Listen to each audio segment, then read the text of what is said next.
manusia itu sudah lupa, tidak peduli halal dan haram, tidak peduli tentang syariat. Justru orang yang terkadang tidak peduli tentang halal dan haram itu biasanya nggak miskin, dikayakan oleh Allah, dan Allah sudah menyampaikan itu secara jelas gamblang.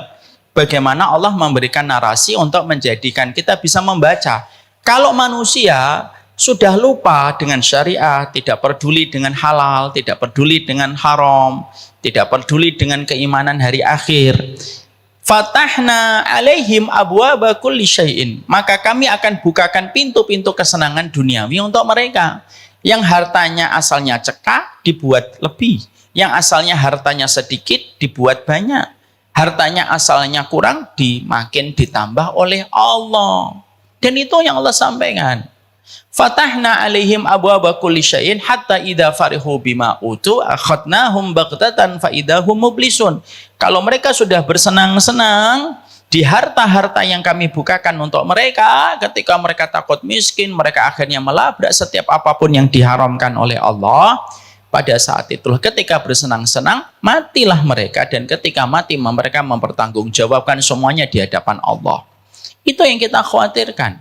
Kaya itu tidak aib, miskin tidak otomatis menjadikan kita mulia. Tapi kalau kaya dengan mengambil harta yang haram, tidak peduli yang syubhat, dan kita menutup telinga kita untuk mendengarkan nasihat, itu yang jadi aib. Islam tidak pernah mengharamkan kita untuk menjadi kaya. Nanti kita akan bahas, setelah membahas 5 poin ini, kita akan bahas antara si kaya dan si miskin. Tapi kalau kekayaan itu hanya menjadikan kita akhirnya mengumpulkan apa saja tanpa kita pedulikan kebersihan dari harta yang kita peroleh, maka itulah yang menjadikan kita paham rusaknya keluarga kita itu dimulai dari harta yang haram. Kalau ada laki-laki yang bisa berzina, itu biasanya ada kaitannya dengan harta yang haram. Kalau ada seorang perempuan, anak seseorang yang dia mudah dizinai sama orang, padahal perempuannya cantik, anaknya cantik, pinter, tapi kenapa kok mudah dizinai sama laki-laki? Itu mungkin ada kaitannya dengan harta yang haram. Harta yang haram dan minuman yang haram, ibu dan bapak, kalau sudah masuk ke dalam lambung, fungsi dari harta itu akan melambe-lambe kepada kemaksiatan. Dia akan melambe-lambe kepada kemaksiatan. Ketika ada seseorang disuapin dengan harta yang haram, disuapin dengan harta yang haram, daging-dagingnya itu akan terbentuk untuk satu frekuensi dengan neraka. Kalau dia satu frekuensi dengan neraka, apa yang menjadi frekuensi neraka itu? Zina, khamr, tidak punya empati, sadis, brutal, ngebully, itu semuanya dari harta yang haram. Karena itu sifatnya neraka. Makanya terkadang, maaf sekali, kalau kita mendapati ada anak membuli dan punya kebiasaan membuli dari kecil, itu bisa jadi bukan hanya karena dia menonton konten-konten violence, tapi bisa jadi itu memang dari harta yang haram. Jadi yang harta yang haram yang kita berikan kepada istri dan harta yang haram yang kita berikan kepada anak membentuk daging nabata. Nabata itu membentuk daging yang menjadi tumbuh satu frekuensi dengan neraka. Dan itu yang paling mengerikan. Pernah nggak kita mikir, ada kenapa ya perempuan cantik begitu mudah dizinai? Ada perempuan cantik itu seakan-akan, maaf, harganya seorang wanita itu adalah pada kehormatannya. Perempuan dilihat masa lalunya, laki-laki dilihat masa depannya. Itu sudah kaidah kehidupan, tidak bisa diapa-apakan itu. Tapi kenapa kita kadang-kadang menjumpai ada artis diberikan oleh Allah, fisik yang menawan, wajah yang rupawan, tapi mudah berzina. Mudah berzina dia dengan siapapun. Karena harta yang haram. Karena fitrahnya manusia itu tidak ada yang mau berzina. Kenapa? Fitrahnya perempuan itu kalau dia mengenal zina itu dia benci. Kenapa? Karena dia yang paling dirugikan. Karena akan terjadi sebuah catatan masa lalu yang tidak baik. Kenapa ada perempuan akhirnya mudah berzina? Karena daging-daging yang membentuk pada dirinya itu dari harta yang haram. Akhirnya dia ketika mendapatkan frekuensi-frekuensi yang mengarah kepada neraka, telinganya lebih sensitif, pikirannya lebih sensitif kepada neraka dan panggilan-panggilan neraka. Membuli itu frekuensi neraka. Zina itu frekuensi neraka. Dan itu yang kita dapatkan.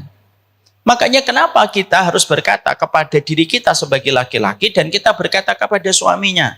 Kepada suaminya, Bang, tolong jaga harta kita dari yang haram.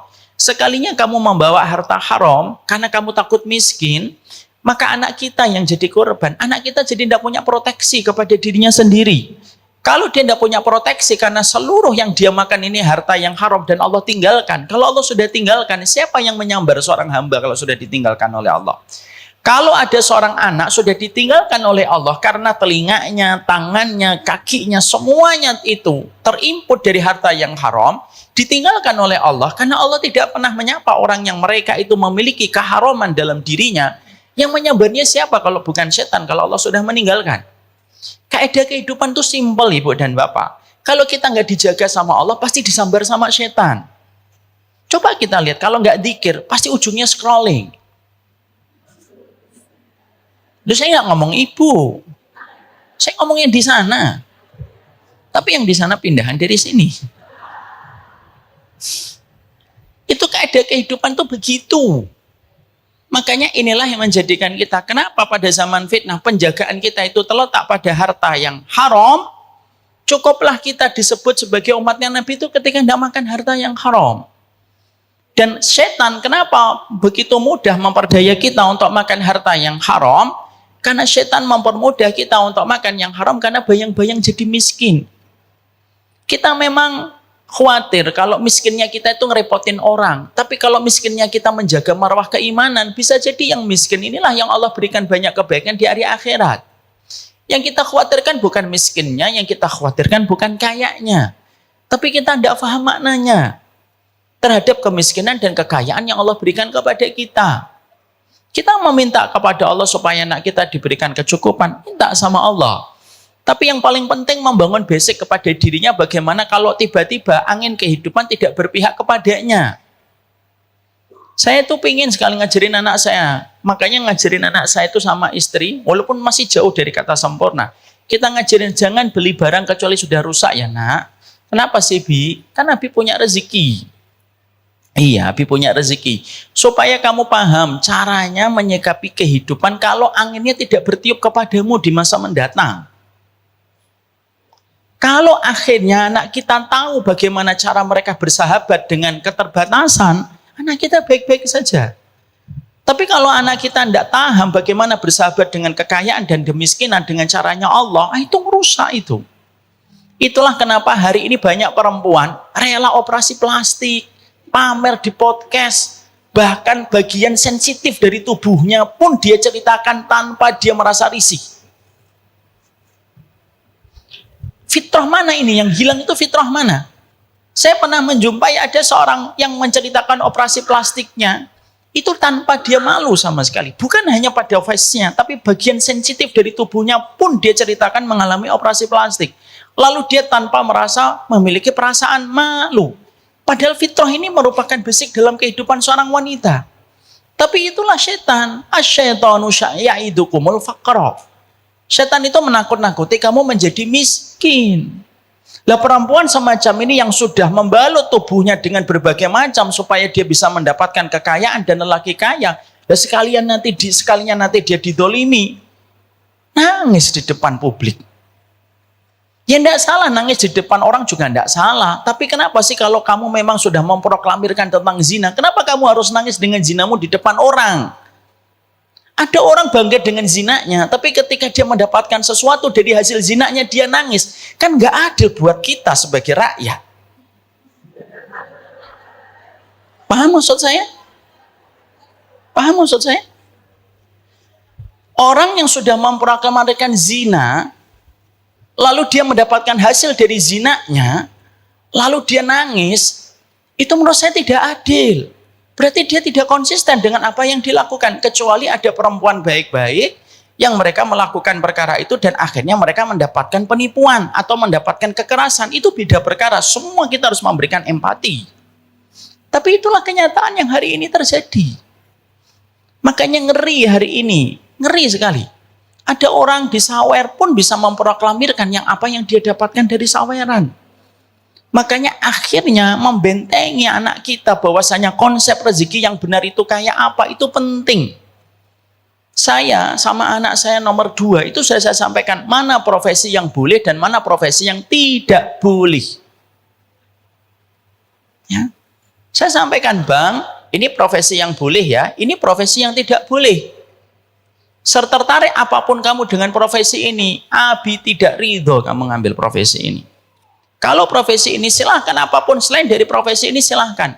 Yang dilarang selalu lebih sedikit daripada yang dihalalkan. Kita diharamkan dari khamr, yang dihalalkan lebih banyak.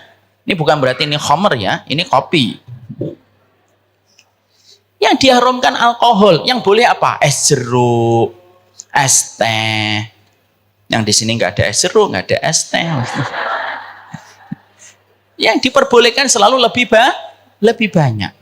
Maka disitulah kita akhirnya memahami kenapa orang ngambil harta yang haram. Maka itu berdasarkan kepada surat Al-Baqarah 268, jatuh miskin. Ibu-ibu, saya minta tolong banget, ibu-ibu itu partnernya kami, para dai. Karena yang menyampaikan ilmu pertama kali itu ibu-ibu sebelum bapaknya. Sampaikan kepada anak-anak kita, nak, miskin dan kaya itu takdir dari Allah. Yang penting kamu tetap berusaha. Kamu berikhtiar, apakah nanti nasibnya kamu sama kayak bapakmu, kaya raya, ibu juga tidak bisa menjamin. Tapi kalau kamu miskin tetapi kamu menjaga untuk tidak meminta-minta, itu mulia. Kalaupun kamu menjadi kaya tetapi kamu bersyukur, itu juga mulia. Tapi apapun kehidupan yang nanti kamu akan dapatkan ketika angin tidak bertiup kepada hidupmu, kalau angin tidak bertiup kepada hidupmu, jangan marah sama Allah. Lu hari ini Gen Z, Bu, saya mendapati Gen Z itu banyak yang marah sama orang tuanya gara-gara orang tuanya cuma tukang ojol. Pernah dapetin videonya? Ada seorang anak perempuan marah-marah sama bapaknya gara-gara bapaknya cuma tukang ojol. Na'udzubillah min dzalik. Ada yang marah-marah karena bapaknya tukang sapu di pinggir jalan. Itu yang kita harus sampaikan. Makanya kita harus memegang. Kita harus ngelawan sebuah narasi dan sebuah tayangan yang dibuat oleh setan. Setan itu nakut-nakutin kamu jadi miskin. Kita terlalu lama ngelihat kekayaan orang, Bu. Lama-lama kita jadi benci miskin. Ibu lihat tiap waktu. Artis ini beli Ferrari. Artis ini punya rumah di sini. Artis ini punya rumah di planet ini. Artis ini punya rumah di sini. Itu ngerusak itu. Beneran ngerusak itu. Bukan rusak kontennya. Enggak, ngerusak untuk kitanya. Kenapa? Akhirnya ketika kita melihat itu terus menerus, akhirnya kita benci miskin.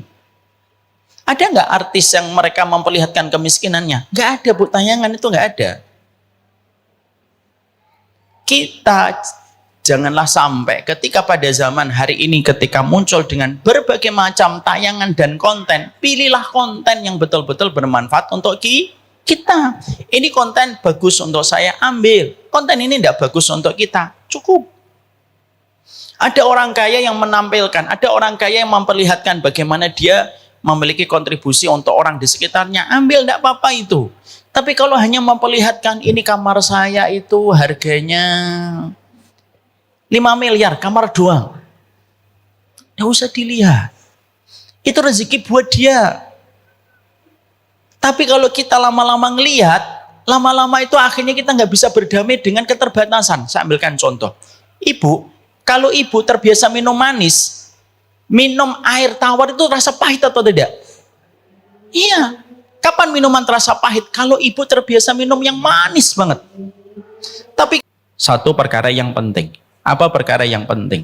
Mari kita bicara tentang 5 perkara yang menyebabkan orang kenapa mereka masih mudah untuk mengambil harta yang haram. Padahal kajian sudah sering diikuti. Taklim sudah banyak di mana-mana. Tapi kenapa orang hari ini masih mudah untuk mencari harta yang haram? Bahkan kalau ibu dan bapak ingin tahu betapa lengketnya dan betapa dekatnya kita dengan harta yang haram, bahkan kalau kita membuka media sosial, mungkin kita membuka platform YouTube, kita masih sering menjumpai betapa pinjaman-pinjaman riba pun masih banyak di sekitar kita. Setiap waktu iklannya jor-joran. Dan ketika kita mendapati bahwasanya salah satu krisis masyarakat kita hari ini adalah pinjol, dan kita sepakat pinjol itu menggunakan riba, maka inilah yang menjadikan kita mungkin bertanya, kenapa kita hidup pada zaman ketika orang begitu mudah mengambil harta yang haram? Bahkan notabene mereka yang sudah ngaji, bahkan notabene mereka yang terkadang sudah berprofesi sebagai seorang ustadz. Apa yang menjadikan seseorang itu mudah untuk mengambil harta yang haram? Kenapa orang begitu mudah untuk rusak pagernya untuk menjaga dari harta yang haram? Padahal kita sepakat mengerti, tidaklah Nabi Adam dikeluarkan dari surga, kecuali dikeluarkan dari surga karena perkara yang berkaitan tentang makanan yang haram. Ketika dia makan buah yang diharamkan oleh Allah. Dan ternyata itulah pemicu Nabi Adam dikeluarkan dari surga, berkaitan pada sesuatu yang haram. Kalau yang haram, dampaknya kita lihat, dampaknya kita jumpai, pertanyaan kita. Mari kita bertanya sama ulama, kenapa itu bisa terjadi? Gampang mengambil harta yang haram. Sekaligus pula mendiagnosa diri kita, kenapa diri kita sekali lagi mudah untuk mengambil harta yang haram. Padahal yang diambil tidak sebanding dengan apa yang dikorbankan. Dan kalau boleh saya menyampaikan, ibu dan bapak, harta yang haram itu selalu meminta tumbal. Bukan hanya dukun yang meminta tumbal ketika kita datang kepadanya. Bukan hanya tempat pesugihan yang meminta tumbal ketika kita meminta pesugihan. Tetapi ketika kita rela dan mengambil harta yang haram, maka pada dasarnya itu pun pasti meminta tumbal. Tumbal itu adalah hukuman yang Allah pasti berikan kepada kita ketika kita tidak disiplin sesuai dengan apa yang Allah perintahkan. Saya mengulang kembali satu kisah, mungkin ibu-ibu pernah ada yang mendengar, saya ulang kembali kisah sederhana. Gimana kita mendapati ada seorang suami istri, sudah ngaji, kemana-mana ngaji, pakai motor. Motornya apa Ustadz? Tidak penting, bukan menjadi tema pembahasan kita. Maka kemana-mana beliau naik motor. Maka akhirnya mereka sudah sering ngaji, sampai akhirnya mereka memiliki bisnis roti. Tetapi rotinya tidak berkembang, rotinya mungkin tidak melejit. Begitu-begitu saja, walaupun kadarnya sudah bisa memberikan kecukupan kepada keluarga kecil ini. Sampai sang suami ingin membesarkan roti itu dan berkata kepada istrinya, gimana kalau kita mengajukan pinjaman ke teman-teman kita supaya kita bisa memiliki modal membesarkan usaha dan bisnis roti kita? Istrinya mengatakan, silahkan aja bang, moga-moga ada teman-teman yang memberikan pinjaman kepada kita untuk membesarkan bisnis kita. Coba satu, coba dua, coba tiga, ternyata tidak ada satupun yang memberikan pinjaman. Ingat ya Bapak dan Ibu, kalau kita ingin untuk melakukan sebuah kebaikan, selalu ujiannya itu ada. Kadang-kadang setiap kita ingin berlaku yang benar, Allah memberikan kepada kita kesulitan supaya Allah mengetahui kadar kejujuran kita kepada Allah. Maka ketika tidak mendapatkan pinjaman, akhirnya sang suami berkata, tidak ada yang minjemin kita. Ini kalau kita begini-begini saja nanti tidak besar. Bagaimana kalau kita mengajukan pinjaman riba? Pada saat itu sang istri mengatakan, bang, kita kan sudah ngaji, kita sudah belajar, kita sudah paham bagaimana riba itu sendiri. Tapi karena suami terus memberikan narasi, suaminya mengatakan, tidak apa-apa pinjam riba, nanti setelah kita cukup, nanti kita bertaubat.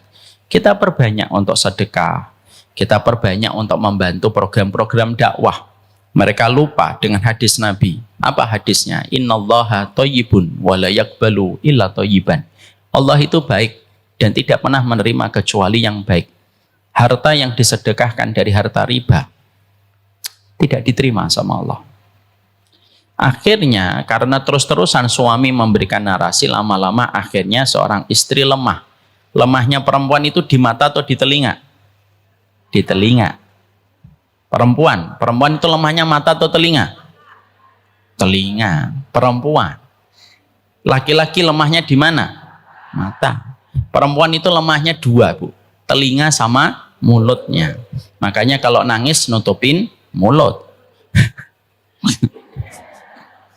Kalau laki-laki nangis nutupin mata. Maka karena perempuan itu lemah di telinga, dia terus mendapatkan narasi. Akhirnya sang istri berkata, ya sudahlah bang, pinjam saja. Akhirnya singkat ceritanya mereka meminjam riba. Usahanya besar. Yang mereka asalnya rajin kajian sudah mulai jarang datang ke kajian. Usahanya semakin besar. Suaminya sering terlambat sholat dan justru terkadang malah tidak sholat di masjid atas nama kesibukan mengurus bisnisnya. Sampai akhirnya betul-betul goal dan betul-betul berhasil usahanya. Sampai akhirnya mereka sama-sama lalai. Sang istri mulai sibuk dengan komunitas yang baru. Sang suami mulai sibuk dengan aktivitasnya ketika mendapatkan limpahan harta. Sampai akhirnya sang suami tertangkap oleh istrinya melakukan satu perbuatan dosa melampaui batas yang menyebabkan perzinahan. Sang istri tidak terima dan sang istri menggugat pisah.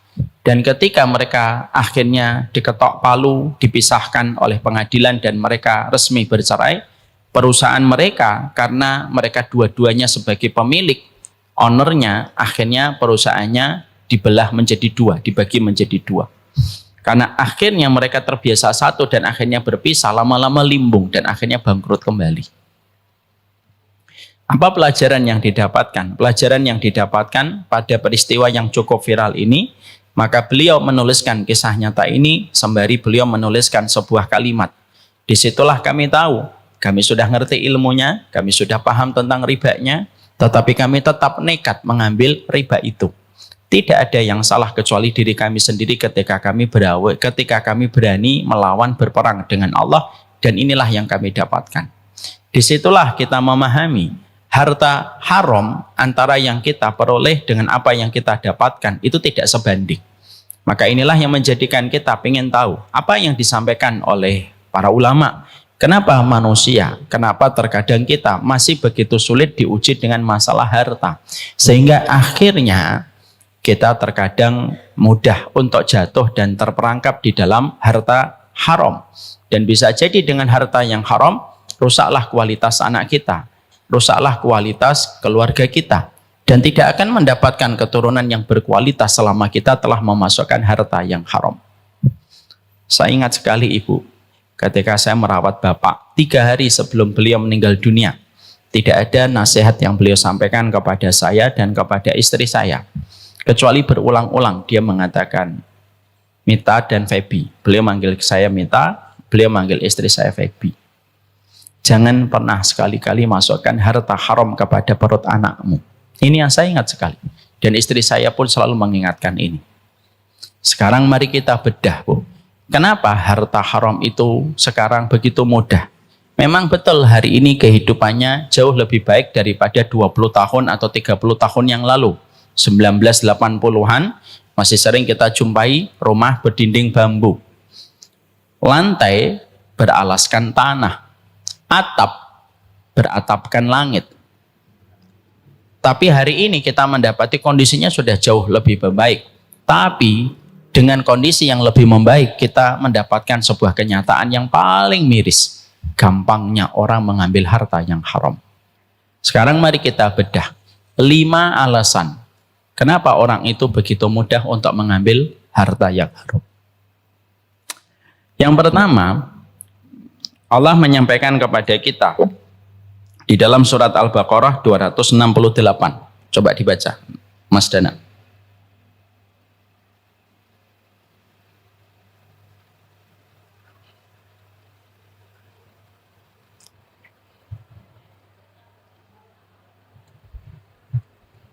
Al-Baqarah 268.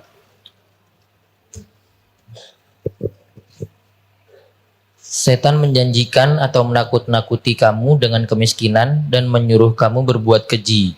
Sedangkan Ulangi lagi. Setan menjanjikan atau menakut-nakuti kamu dengan kemiskinan dan menyuruh kamu berbuat keji atau kikir.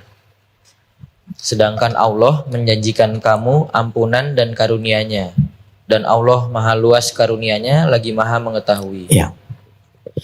Pertama yang menjadikan seseorang itu begitu mudah mengambil harta yang haram, yaitu adalah ketika kita tidak sadar bahwasanya setan itu senantiasa menggelayuti pikiran kita, memasuki hati kita, memasuki jiwa kita, bahwasanya kita itu ditakut-takuti untuk menjadi miskin, dan kita lupa bahwasanya Allah pemberi rezeki yang terbaik pada kehidupan kita selaku seorang hamba.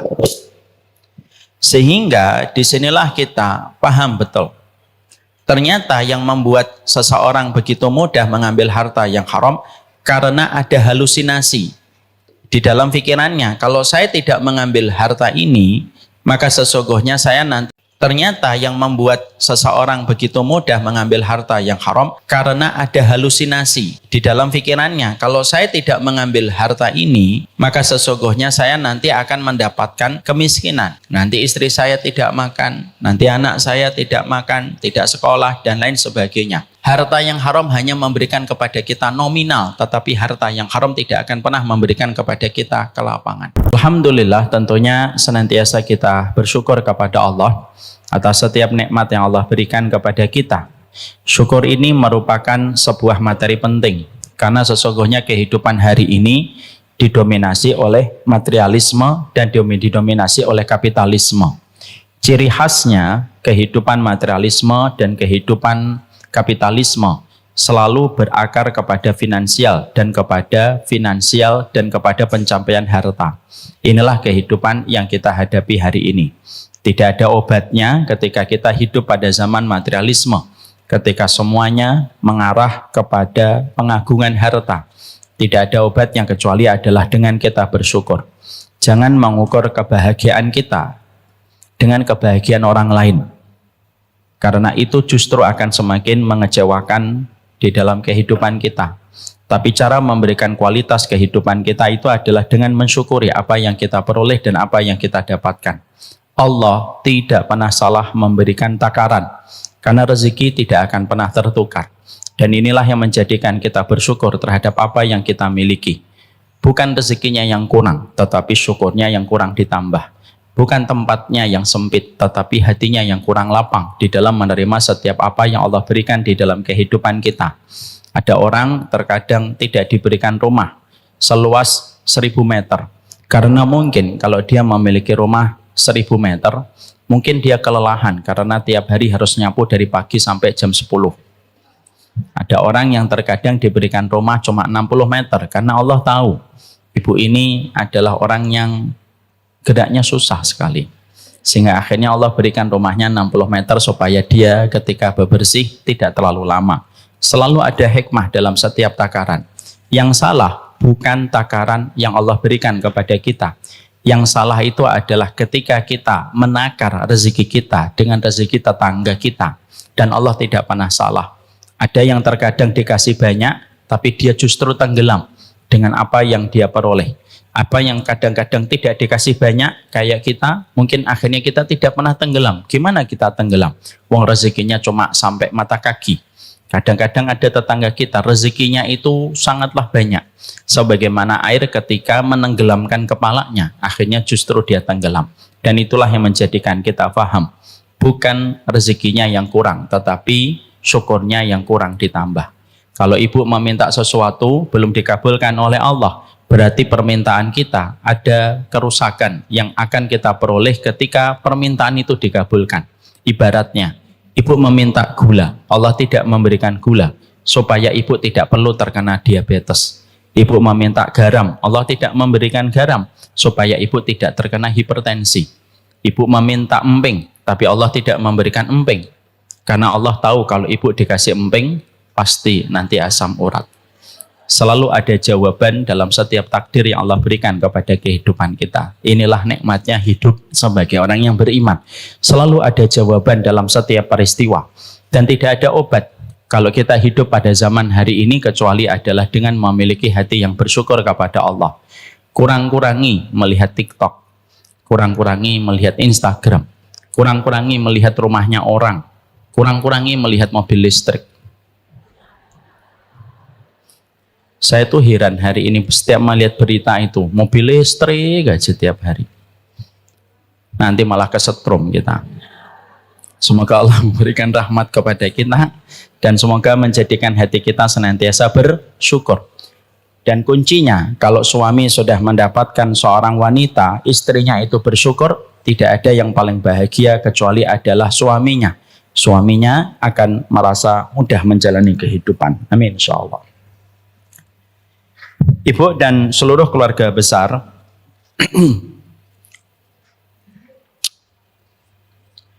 keluarga besar Masjid Al-Munawwarah, kita pada kesempatan hari ini akan melanjutkan perjalanan panjang dan perjalanan maraton kita. Bagaimana kita menjaga keluarga kita tercinta dari pusaran fitnah. Tidak ada perkara yang paling merusak kehidupan kita kecuali adalah fitnah. Dan tidak ada yang paling merusak kecuali adalah ketika kita mendapatkan gelombangnya. Kalau kita sering mendapati gelombang elektromagnetik, itu bisa merusak otak dengan berbagai macam frekuensi, maka gelombang fitnah itu perkara yang paling merusak kehidupan manusia. Tidaklah karat ketika merusak besi, kecuali memerlukan waktu. Tidaklah fitnah ketika menerpa kepada satu keluarga, kecuali rusaknya tidak memerlukan waktu yang lama. Makanya kata Rasulullah, ada orang di pagi harinya dia beriman, kalau sudah terkena fitnah, sore harinya dia sudah menjadi kafir. Tidaklah seseorang ketika sore harinya, ketika dia beriman, kecuali pagi harinya bisa menjadi kafir, kalau sudah terkena fitnah. Karena fitnah itu bisa datang dari mana saja. Bahkan terkadang ketika kita mendapatkan ujian, ujian pun bisa fitnah, yang akhirnya bisa meruntuhkan kita, merubuhkan kita. Ketika kita tidak mengerti dan kita tidak paham bagaimana menyikapi setiap fitnah yang ada pada kehidupan kita. Inilah pentingnya kita mencari ilmu, karena sesungguhnya tidak ada sikap keimanan yang paling utama kecuali adalah bagaimana kita menjaga dari fitnah di dalam perjalanan kita dan keluarga yang kita cintai. Kita kemarin pada pertemuan yang terakhir kita membahas salah satu di antara identifikasi keluarga pada zaman fitnah itu apa? Tidaklah keluarga itu ketika pada zaman fitnah, kecuali mayoritas setiap keluarga begitu menggampangkan ketika mereka mencari rezeki. Dan ketika mereka begitu gampang mendapatkan harta, sehingga mereka tidak pernah pedulikan dari mana harta itu didapatkan, bagaimana statusnya di sisi Allah, dan bagaimana tingkat keharaman dan tingkat syubhat pada harta yang dia dapatkan. Padahal kita paham, tidak ada perkara yang paling merusak keberkahan antara suami istri, antara seorang bapak dengan seorang anak, kecuali ketika seseorang begitu gampang membuka pintu kantongnya dan pintu rumahnya dengan harta yang haram. Inilah yang menjadikan kita kemarin membahas intinya sunnah itu 3. Yang pertama menjaga niat, yang kedua menjaga ilmu, dan yang ketiga menjaga dari harta-harta yang syubhat. Makanya kalau ada orang ngaji sekian puluh tahun tetapi pekerjaannya masih banyak bersinggungan dengan yang haram, maka sebagian ulama mengatakan ngajinya gagal. Kalau ada orang mengatakan saya ngaji sudah lama Ustadz 15 tahun tapi pekerjaannya masih semi-semi syubhat, berarti ngajinya kurang memberikan kepadanya berkah. Maka kalau kita berkah ngajinya, kita berkah kajiannya, maka intinya 3. Hati-hati selalu berbicara masalah niat, hati-hati di dalam membicarakan setiap dalil yang menjadi landasan ibadah, dan yang ketiga hati-hati ketika membicarakan masalah harta. Karena masalah harta itu masalah besar.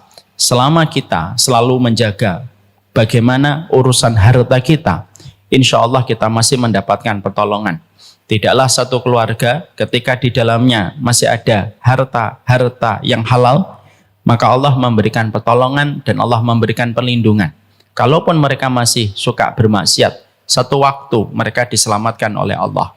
Tapi kalau satu keluarga sudah memasukkan harta yang haram, satu persatu hukuman akan Allah berikan, dan hukuman itu terkadang lebih cepat dari apa yang dia bayangkan. Kaedahnya simpel, harta itu kalau diambil dengan cara yang halal, hisabnya panjang. Dan harta itu ketika diambil dengan cara yang haram, maka adabnya sangatlah pedih. Mendapatkan harta 1 juta, tapi bersih dari syubhat, bersih dari haram, itu jauh lebih baik daripada kita mendapatkan 1 miliar tetapi penuh dengan syubhat dan penuh dengan yang haram. Mendapatkan 1 miliar dengan harta yang sangat halal, itu lebih baik daripada mendapatkan 100 juta tetapi tidak halal. Jadi inilah yang menjadikan kita akhirnya paham sekali bagaimana komitmen kita pada harta itu adalah bagaimana kita menjaga keluarga kita dari harta yang haram. Ini sudah kita sampaikan pertemuan kita sebelumnya. Sebelum kita melanjutkan chapter kita tentang menjaga keluarga kita tercinta dari pusaran fitnah, sebelum kita membahas tentang tema antara si kaya dan antara si kaya dan miskin pada zaman fitnah, kita membicarakan terlebih dahulu satu perkara yang penting. Apa perkara yang penting? Mari kita bicara tentang 5 perkara yang menyebabkan orang kenapa mereka masih mudah untuk mengambil harta yang haram. Padahal kajian sudah sering diikuti, taklim sudah banyak di mana-mana, Tapi kenapa orang hari ini masih mudah untuk mencari harta yang haram? Bahkan kalau ibu dan bapak ingin tahu betapa lengketnya dan betapa dekatnya kita dengan harta yang haram, bahkan kalau kita membuka media sosial, mungkin kita membuka platform YouTube, kita masih sering menjumpai betapa pinjaman-pinjaman riba pun masih banyak di sekitar kita. Setiap waktu iklannya jor-joran. Dan ketika kita mendapati bahwasanya salah satu krisis masyarakat kita hari ini adalah pinjol, dan kita sepakat pinjol itu menggunakan riba, maka inilah yang menjadikan kita mungkin bertanya, kenapa kita hidup pada zaman ketika orang begitu mudah mengambil harta yang haram? Bahkan notabene mereka yang sudah ngaji, bahkan notabene mereka yang terkadang sudah berprofesi sebagai seorang ustadz. Apa yang menjadikan seseorang itu mudah untuk mengambil harta yang haram? Kenapa orang begitu mudah untuk rusak pagernya untuk menjaga dari harta yang haram? Padahal kita sepakat mengerti, tidaklah Nabi Adam dikeluarkan dari surga, kecuali dikeluarkan dari surga karena perkara yang berkaitan tentang makanan yang haram. Ketika dia makan buah yang diharamkan oleh Allah. Dan ternyata itulah pemicu Nabi Adam dikeluarkan dari surga, berkaitan pada sesuatu yang haram. Kalau yang haram, dampaknya kita lihat, dampaknya kita jumpai. Pertanyaan kita, mari kita bertanya sama ulama, kenapa itu bisa terjadi? Gampang mengambil harta yang haram, sekaligus pula mendiagnosa diri kita, kenapa diri kita sekali lagi mudah untuk mengambil harta yang haram. Padahal yang diambil tidak sebanding dengan apa yang dikorbankan. Dan kalau boleh saya menyampaikan, ibu dan bapak, harta yang haram itu selalu meminta tumbal. Bukan hanya dukun yang meminta tumbal ketika kita datang kepadanya. Bukan hanya tempat pesugihan yang meminta tumbal ketika kita meminta pesugihan. Tetapi ketika kita rela dan mengambil harta yang haram, maka pada dasarnya itu pun pasti meminta tumbal. Tumbal itu adalah hukuman yang Allah pasti berikan kepada kita ketika kita tidak disiplin sesuai dengan apa yang Allah perintahkan. Saya mengulang kembali satu kisah, mungkin ibu-ibu pernah ada yang mendengar, saya ulang kembali kisah sederhana. Gimana kita mendapati ada seorang suami istri, sudah ngaji, kemana-mana ngaji, pakai motor. Motornya apa Ustadz? Tidak penting, bukan menjadi tema pembahasan kita. Maka kemana-mana beliau naik motor. Maka akhirnya mereka sudah sering ngaji, sampai akhirnya mereka memiliki bisnis roti. Tetapi rotinya tidak berkembang, rotinya mungkin tidak melejit. Begitu-begitu saja, walaupun kadarnya sudah bisa memberikan kecukupan kepada keluarga kecil ini. Sampai sang suami ingin membesarkan roti itu dan berkata kepada istrinya, gimana kalau kita mengajukan pinjaman ke teman-teman kita supaya kita bisa memiliki modal membesarkan usaha dan bisnis roti kita? Istrinya mengatakan, silahkan aja bang, moga-moga ada teman-teman yang memberikan pinjaman kepada kita untuk membesarkan bisnis kita. Coba satu, coba dua, coba tiga, ternyata tidak ada satupun yang memberikan pinjaman. Ingat ya Bapak dan Ibu, kalau kita ingin untuk melakukan sebuah kebaikan, selalu ujiannya itu ada. Kadang-kadang setiap kita ingin berlaku yang benar, Allah memberikan kepada kita kesulitan supaya Allah mengetahui kadar kejujuran kita kepada Allah. Maka ketika tidak mendapatkan pinjaman, akhirnya sang suami berkata, tidak ada yang minjemin kita. Ini kalau kita begini-begini saja nanti tidak besar. Bagaimana kalau kita mengajukan pinjaman riba? Pada saat itu sang istri mengatakan, bang, kita kan sudah ngaji, kita sudah belajar, kita sudah paham bagaimana riba itu sendiri. Tapi karena suami terus memberikan narasi, suaminya mengatakan, tidak apa-apa pinjam riba, nanti setelah kita cukup, nanti kita bertaubat. Kita perbanyak untuk sedekah, kita perbanyak untuk membantu program-program dakwah. Mereka lupa dengan hadis Nabi. Apa hadisnya? Innallaha thayyibun wa la yaqbalu illa thayyiban. Allah itu baik dan tidak pernah menerima kecuali yang baik.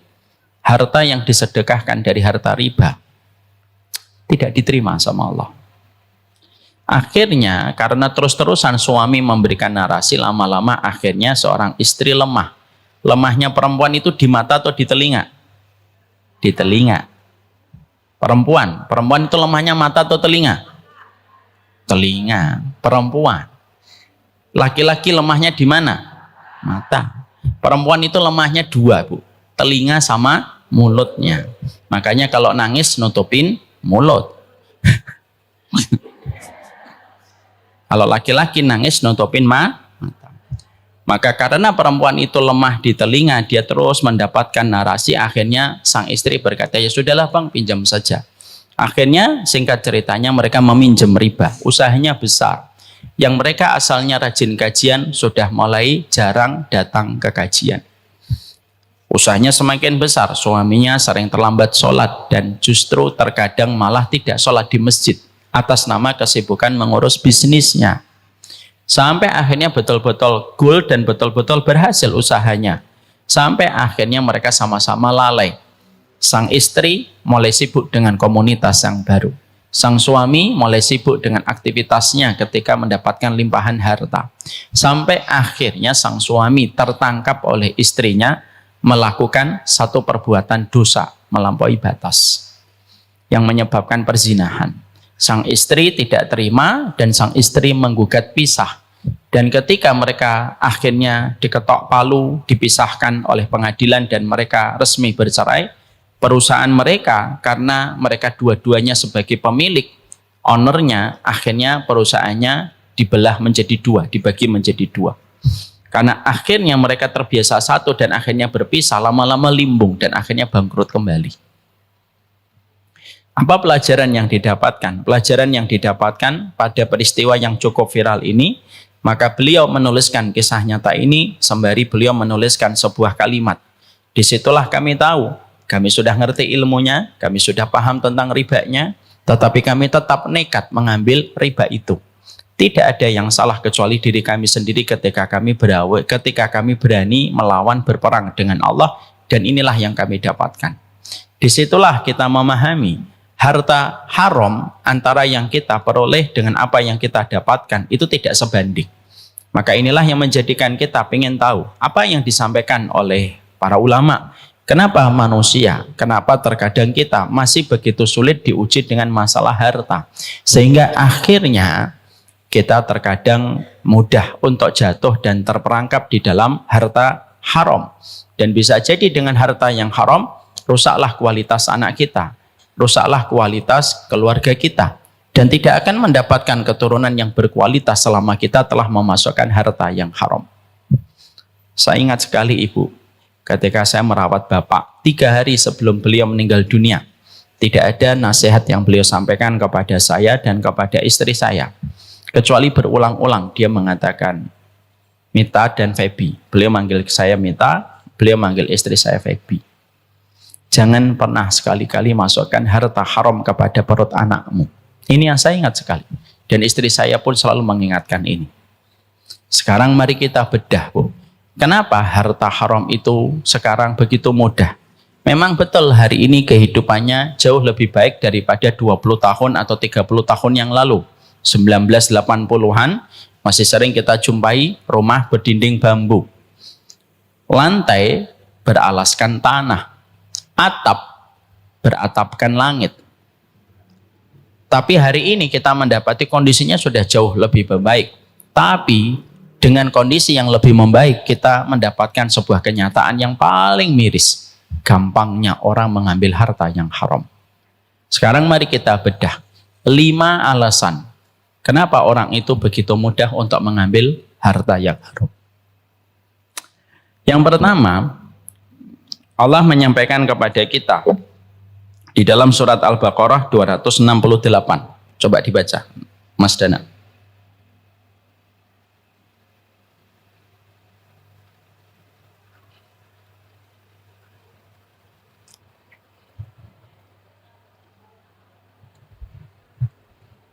Al-Baqarah 268.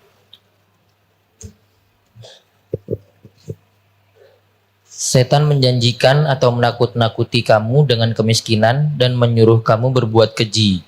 Sedangkan Ulangi lagi. Setan menjanjikan atau menakut-nakuti kamu dengan kemiskinan dan menyuruh kamu berbuat keji atau kikir. Sedangkan Allah menjanjikan kamu ampunan dan karunia-Nya. Dan Allah maha luas karunia-Nya lagi maha mengetahui. Ya. Pertama yang menjadikan seseorang itu begitu mudah mengambil harta yang haram, yaitu adalah ketika kita tidak sadar bahwasanya setan itu senantiasa menggelayuti pikiran kita, memasuki hati kita, memasuki jiwa kita, bahwasanya kita itu ditakut-takuti untuk menjadi miskin, dan kita lupa bahwasanya Allah pemberi rezeki yang terbaik pada kehidupan kita selaku seorang hamba. Sehingga disinilah kita paham betul, ternyata yang membuat seseorang begitu mudah mengambil harta yang haram karena ada halusinasi di dalam pikirannya. Kalau saya tidak mengambil harta ini, maka sesungguhnya saya nanti akan mendapatkan kemiskinan. Nanti istri saya tidak makan, nanti anak saya tidak makan, tidak sekolah, dan lain sebagainya. Halusinasi, hal-hal semacam inilah yang menjadikan akhirnya seseorang begitu mudah mereka merambah harta yang haram. Mereka menyangka harta yang haram itu akan bisa memberikan kepada mereka kelapangan dan kecukupan. Tidak. Harta yang haram hanya memberikan kepada kita nominal, tetapi harta yang haram tidak akan pernah memberikan kepada kita kelapangan. Saya ulang kembali, Ibu. Harta yang haram hanya memberikan kepada kita nominal angkanya, tapi tidak akan pernah memberikan kepada kita kecukupan dan kelapangan. Karena kecukupan dan kelapangan itu tidak akan dibawa oleh harta yang haram. Ustadz, fulan ngambil harta yang haram, dia korupsi. Bukankah rekeningnya menjadi 2,7 triliun atau 271 triliun? Iya, angka nominalnya 271 triliun. Tapi kecukupan dan kelapangan tentunya tidak akan dia diperoleh. Dan sesungguhnya seiring dengan waktu harta yang haram itu pasti merusak kualitas satu persatu di dalam kehidupannya ketika harta itu haram. Karena apa? Harta yang haram itu sifatnya merusak. Harta yang baik itu sifatnya mengawetkan. Makanya ketika seseorang mereka sudah ditakut-takutin oleh setan, maka mereka akan cenderung untuk menjadi pelit, tidak mau menitipkan hartanya di jalan Allah, tidak yakin balasan yang Allah berikan nanti di surga, tidak yakin bagaimana kehidupannya di alam barzah kalau dia menggunakan hartanya, dan itu semuanya tidak lepas dari pengaruhnya setan ketika setan itu senantiasa menakut-nakuti seseorang. Nanti kamu jatuh miskin kalau kamu tidak mengambil harta ini. Dan itulah yang kita khawatirkan. Makanya kita cukup sedih sampai akhirnya ketika ketakutan manusia kepada kemiskinan itu bisa menjadikan seorang ibu mati-matian mendidik anaknya dengan ilmu dunia jauh sebelum dia mendidik anaknya dengan kehidupan akhirat. Karena apa? Sekali lagi takut menjadi miskin. Jadi takut menjadi miskin itu merupakan senjata paling ampuh yang dimiliki setan. Dan Allah menyampaikan ini di dalam surat Al-Baqarah 268. Asy-syaitanu ya'idukumul faqra wa ya'murukum bil fahsya. Setan itu selalu nangkut-nangkutin kamu jadi miskin. Sehingga ketika ketakutan itu sudah melampaui batas, ketakutan itulah yang menjadikan akhirnya gelap mata, gelap hati untuk mengambil apa saja. Selama dia tidak jatuh di dalam kemiskinan. Nah, inilah perkara pertama yang menjadikan seseorang itu mereka tidak peduli dengan harta yang haram. Sehingga konsep mereka yang tidak mengimani kepada apa yang Allah janjikan ketika mereka tidak yakin dengan Allah, maka itulah yang menjadikan mereka berkata, gak apa-apa nyari yang harta yang haram. Karena yang haram aja susah, apalagi yang halal. Sehingga mereka menggampangkan harta yang haram itu tanpa mereka sadari betul harta yang haram. Karena kita khawatir menjadi miskin, maka itu yang merusak kualitas kehidupan. Setan itu tidak pernah memaksa kita, dan setan tidak pernah menggunakan cara yang kasar. Setan itu selalu menggunakan caranya itu cara yang lembut. Caranya gimana? Ya tadi, menakut-nakuti untuk menjadi miskin setiap waktunya dan setiap saatnya. Pembagian warisan, perempuan dapat setengah, laki-laki dapat satu. Kita sudah khawatir, wah kalau pakai syariat Islam nanti kurang. Kan kalau pakai syariat Islam saya dapat setengah, abang saya dapat satu. Lalu kita merasa yang setengah itu tidak akan mencukupi kita. kalau kamu berpikir tidak cukup, ya akhirnya tidak cukup. Dan saya katakan kepada ibu, kenapa laki-laki dapat 1 dan perempuan dapat setengah? Saya sudah pernah menyampaikan di sini. Karena sesungguhnya laki-laki itu walaupun dapat 1, maka itu beriringan dan beririsan dengan banyak kewajiban-kewajiban yang harus dia tunaikan kepada keluarganya. Memang laki-laki misalnya dengan ilustrasi dapat 1 miliar, betul, dia dapat 1 miliar. Tapi kan istrinya mendapatkan hak dari apa yang didapatkan sama suaminya kan? Bang, iya. Dapat 1 miliar bang. Iya ya. Ingat ya janji-janji manismu kepadaku. Maka sesungguhnya istri wajib, suaminya wajib nggak untuk memberikan apa yang dia dapatkan kepada istrinya? Wajib.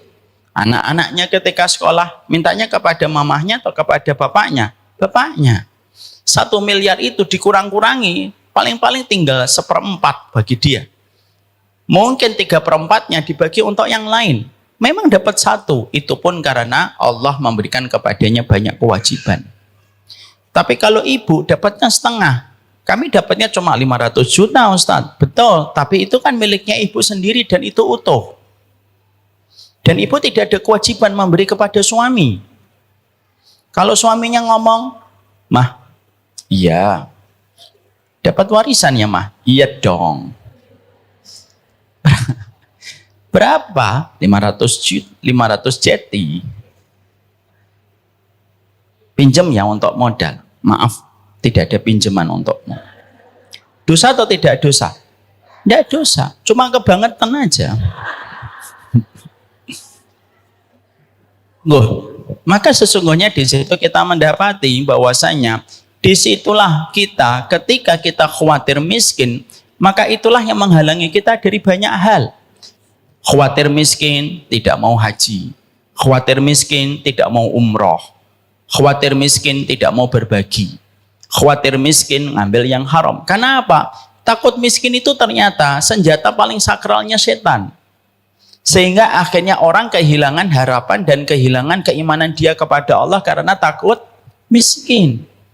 Maka kaya, terkadang orang itu semakin kaya, terkadang justru semakin pelit. Kadang-kadang ibu punya uang cuma 500.000, bisa ngasih orang itu 200.000 atau 150.000.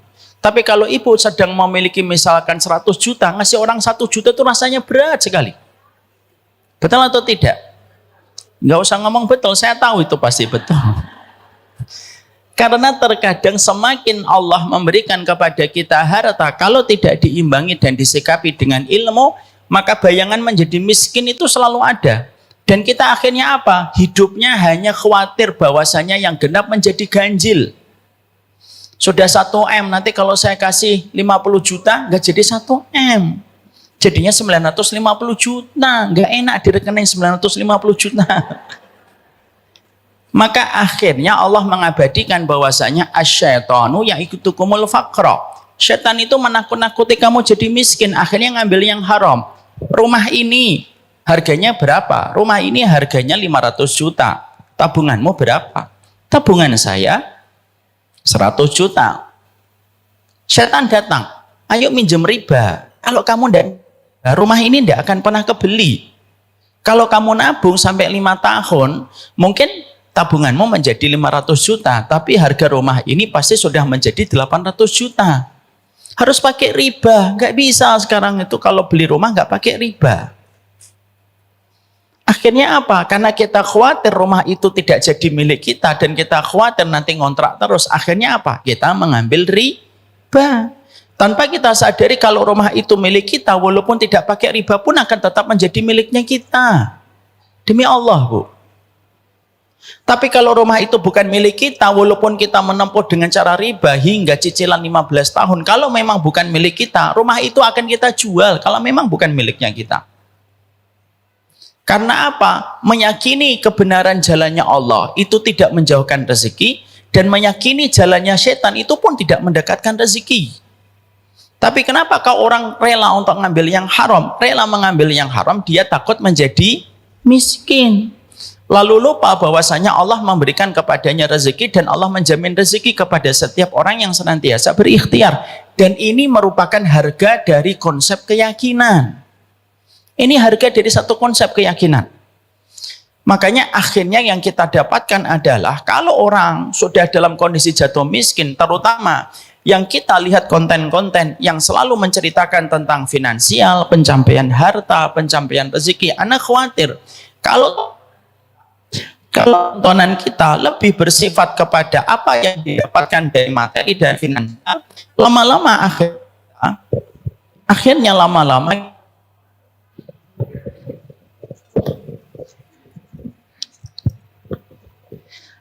lama-lama kita terpengaruh, dan ketika kita khawatir menjadi miskin, itulah yang menjadikan kita akhirnya mengambil harta yang haram. Kekayaan dan kemiskinan itu tidak boleh mempengaruhi kita, Bu. Dan ini juga kepada Ustadz. Ingatkan Ustadz, jangan terpengaruh oleh kekayaan dan kemiskinan di dalam kita memberikan ilmu dan memberikan kajian. Sama pula kalau kita memperlakukan anak kita tidak boleh dipengaruhi oleh kekayaan dan kemiskinan. Kalau anak kita kaya, kita cintai dengan segenap hati, karena sekali dia transfer, itu cukup untuk kita 2 tahun. Tapi kalau ada anak kita ternyata ditakdirkan belum memiliki kekayaan ketika masih kemiskinan gitu dan jarang transfer, itu janganlah kita alihkan, janganlah kita benci dia hanya karena dia tidak mendapatkan kekayaan. Karena apa? Janganlah kekayaan dan kemiskinan itu mempengaruhi cara kita bermuamalah. Kalau kita khawatir menjadi miskin, itulah pangkal dari semua kerusakan. Pangkal dari semua kerusakan itu tak khawatir menjadi miskin. Akhirnya kalau kita khawatir menjadi miskin, akhirnya penyakit yang paling dekat apa? Yang paling dekat itu bakhil. Padahal bakhil itu merusak. Bakhil itu menjadikan kita semakin melekat dengan dunia, dan semakin melekat dengan dunia semakin sulit untuk mendapatkan nasihat kebaikan. Dan Allah akan memberikan kepada kita hukuman. Hukuman Allah tidak selalu dengan banjir bandang. Hukuman Allah itu tidak selalu dengan tsunami. Hukuman Allah tidak selalu dengan gempa. Kadang-kadang hukuman dari Allah itu apa? Kamu diberikan harta yang banyak, tapi harta yang banyak itu semakin menjadikan kamu gandrung dengan dunia, bermaksiat kepada Allah menjadi semakin sering, tetapi kamu tidak memberikan kontribusi untuk memberikan manfaat kepada orang di sekitar kamu. Dan itu pun termasuk hukuman dari Allah. Makanya kita buka di dalam surat Al-An'am 44. Tolong dibaca. Al-An'am 44. Dicari di Google biar cepat.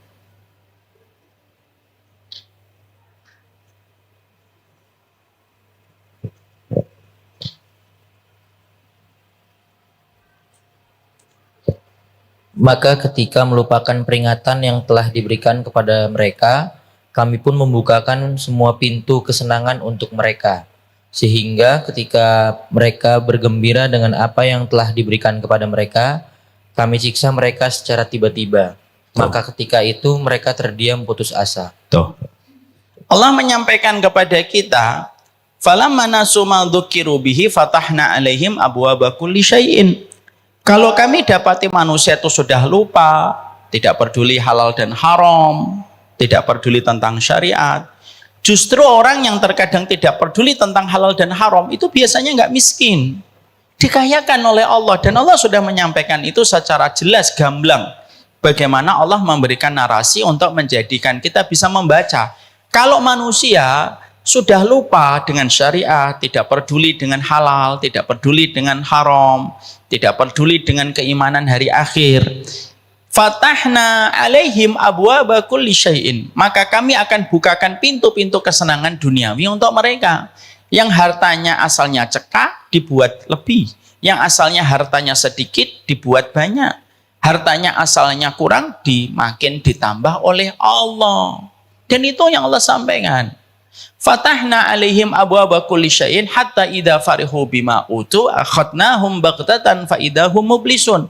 Kalau mereka sudah bersenang-senang di harta-harta yang kami bukakan untuk mereka, ketika mereka takut miskin, mereka akhirnya melabrak setiap apapun yang diharamkan oleh Allah.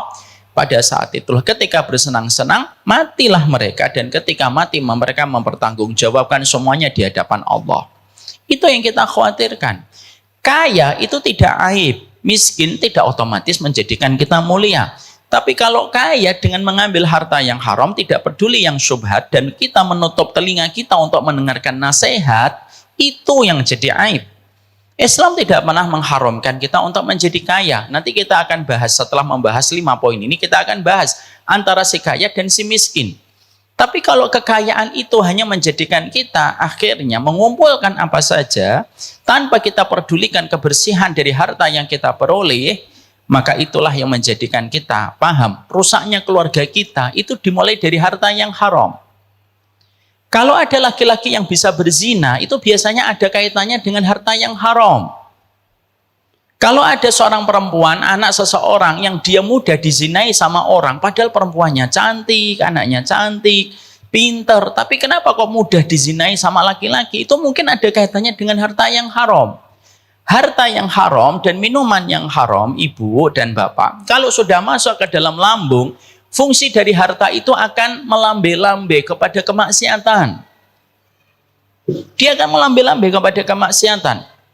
Ketika ada seseorang disuapin dengan harta yang haram, disuapin dengan harta yang haram, daging-dagingnya itu akan terbentuk untuk satu frekuensi dengan neraka. Kalau dia satu frekuensi dengan neraka, apa yang menjadi frekuensi neraka itu? Zina, khamr, tidak punya empati, sadis, brutal, ngebully, itu semuanya dari harta yang haram. Karena itu sifatnya neraka. Makanya terkadang, maaf sekali, kalau kita mendapati ada anak membuli dan punya kebiasaan membuli dari kecil, itu bisa jadi bukan hanya karena dia menonton konten-konten violence, tapi bisa jadi itu memang dari harta yang haram. Jadi yang harta yang haram yang kita berikan kepada istri dan harta yang haram yang kita berikan kepada anak membentuk daging nabata. Nabata itu membentuk daging yang menjadi tumbuh satu frekuensi dengan neraka. Dan itu yang paling mengerikan. Pernah nggak kita mikir, ada kenapa ya perempuan cantik begitu mudah dizinai? Ada perempuan cantik itu seakan-akan maaf. Harganya seorang wanita itu adalah pada kehormatannya. Perempuan dilihat masa lalunya, laki-laki dilihat masa depannya. Itu sudah kaidah kehidupan, tidak bisa diapa-apakan itu. Tapi kenapa kita kadang-kadang menjumpai ada artis diberikan oleh Allah, fisik yang menawan, wajah yang rupawan, tapi mudah berzina. Mudah berzina dia dengan siapapun. Karena harta yang haram. Karena fitrahnya manusia itu tidak ada yang mau berzina. Kenapa? Fitrahnya perempuan itu kalau dia mengenal zina itu dia benci. Kenapa? Karena dia yang paling dirugikan. Karena akan terjadi sebuah catatan masa lalu yang tidak baik. Kenapa ada perempuan akhirnya mudah berzina? Karena daging-daging yang membentuk pada dirinya itu dari harta yang haram. Akhirnya dia ketika mendapatkan frekuensi-frekuensi yang mengarah kepada neraka, telinganya lebih sensitif, pikirannya lebih sensitif kepada neraka dan panggilan-panggilan neraka. Membuli itu frekuensi neraka. Zina itu frekuensi neraka. Dan itu yang kita dapatkan.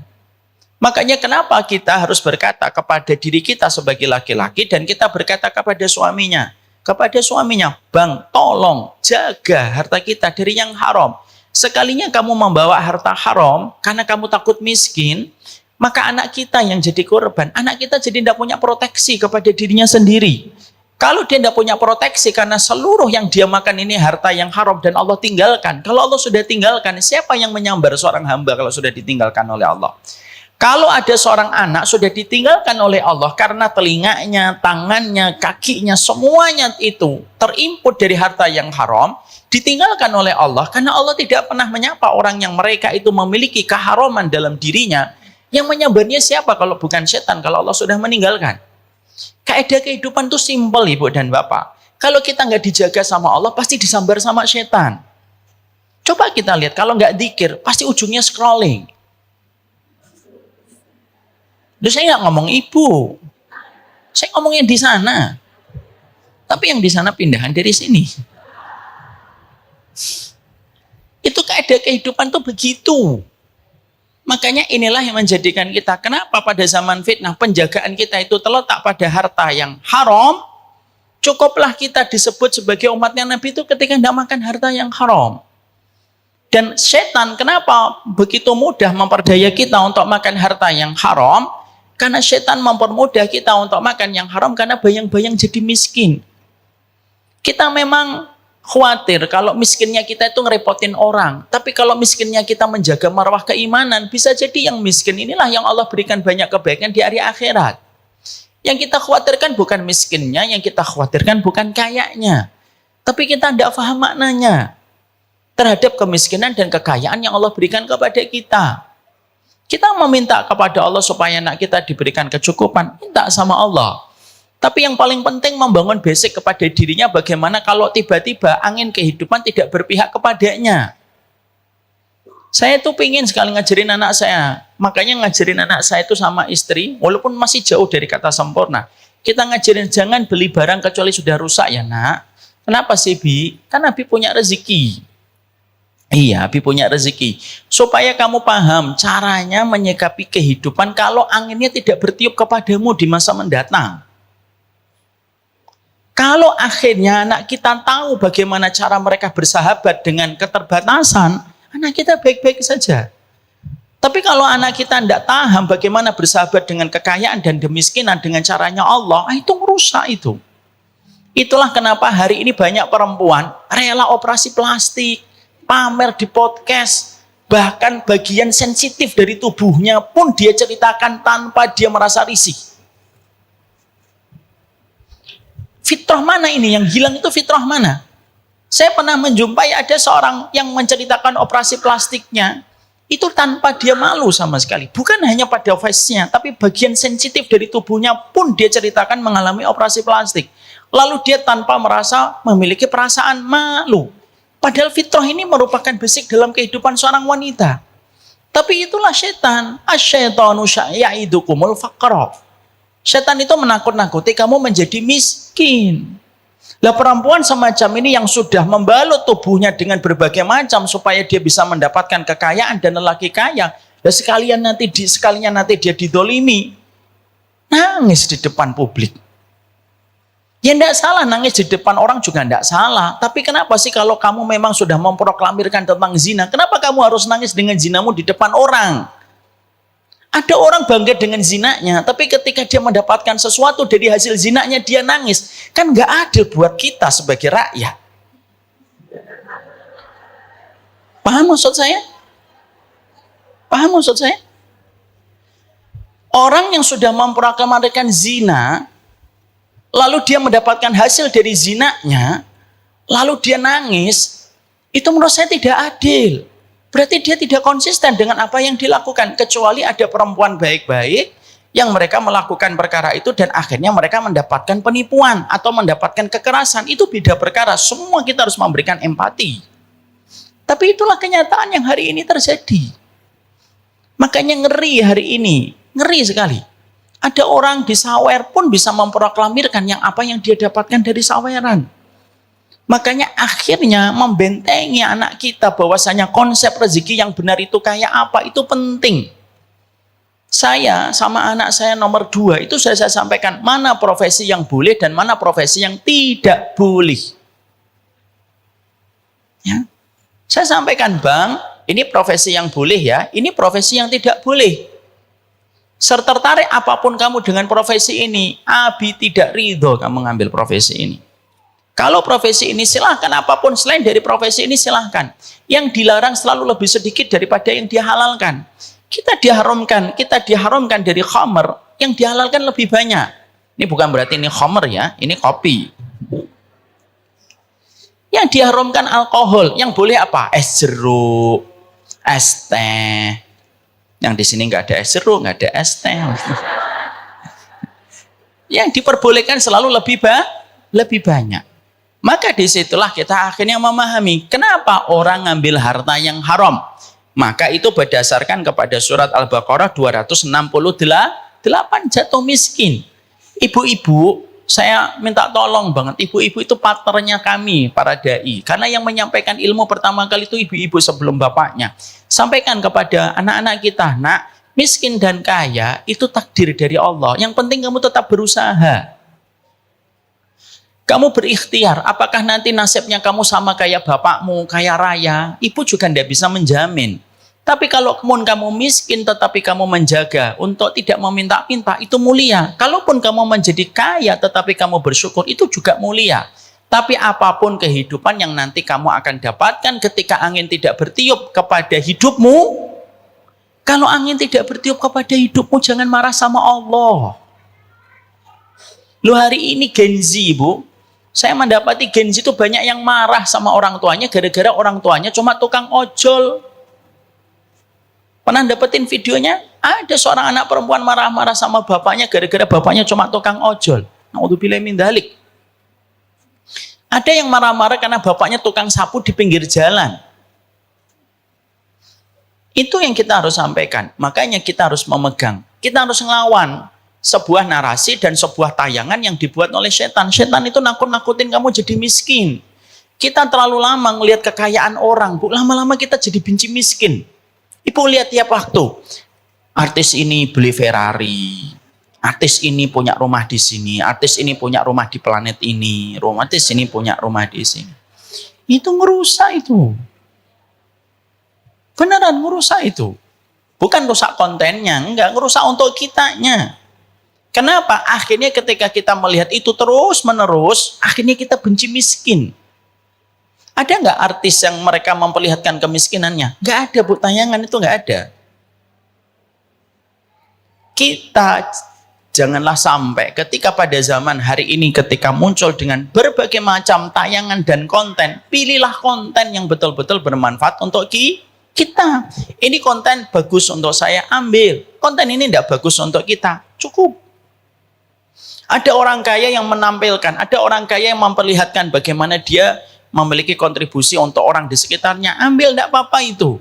Tapi kalau hanya memperlihatkan ini kamar saya itu harganya 5 miliar, kamar doang, tidak usah dilihat. Itu rezeki buat dia. Tapi kalau kita lama-lama ngelihat, lama-lama itu akhirnya kita nggak bisa berdamai dengan keterbatasan. Saya ambilkan contoh. Ibu, kalau ibu terbiasa minum manis, minum air tawar itu rasa pahit atau tidak? Iya. Kapan minuman terasa pahit? Kalau ibu terbiasa minum yang manis banget. Tapi kalau kita terbiasa untuk sampai mana tadi? Ya. Nah, kalau kita terbiasa untuk minum yang pahit, maka kadang-kadang kita bisa lebih cepat untuk beradaptasi dengan yang manis. Dari pahit ke manis itu lebih mudah beradaptasi, tapi dari manis ke pahit itu susah beradaptasi. Ya atau tidak? Keadaannya lidah itu kan begitu. Cek sama anak kita dari kecil minumin manis terus, semuanya coklat manis.